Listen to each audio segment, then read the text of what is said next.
Friends, it's Lorna again, one of the master gardeners with the University of Missouri Extension. I'm making a butterfly puddler today. Let me tell you why I'm making one first. So butterflies get their sugar for their energy and their water through the nectar that they sip.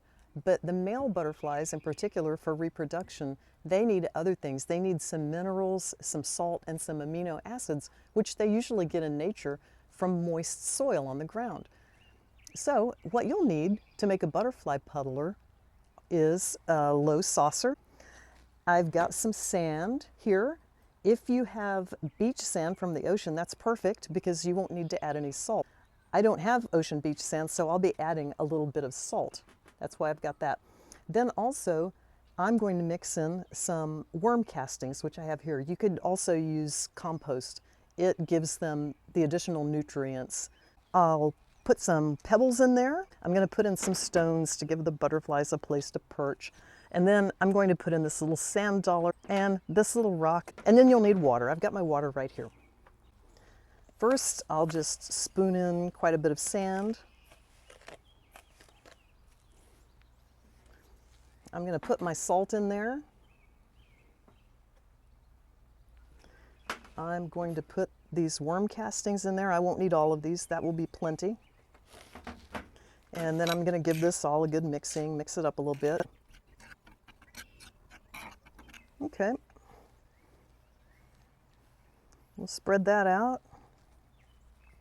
I'll put some of my pebbles down here, just for good looks. And a couple of little perches. I like these two.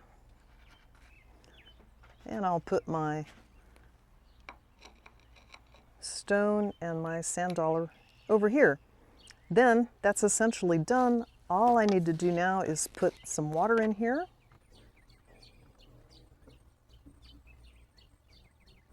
And I'm going to make a little lower area in the middle here with the water so that as it settles, it will collect, because you don't want a big lake in here that the butterflies, they won't land in water or set in water.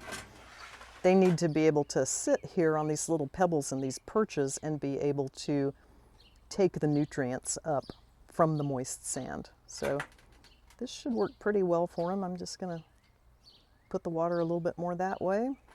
And then once I set this in my garden area, I just need to keep it moist and check it every now and then and make sure that it doesn't dry out. So there's my butterfly puddler. I'll take it and put it in my garden in a few minutes. If you make a butterfly puddler, we'd love for you to send us a picture of what you make and give us some comments about how it worked out for you.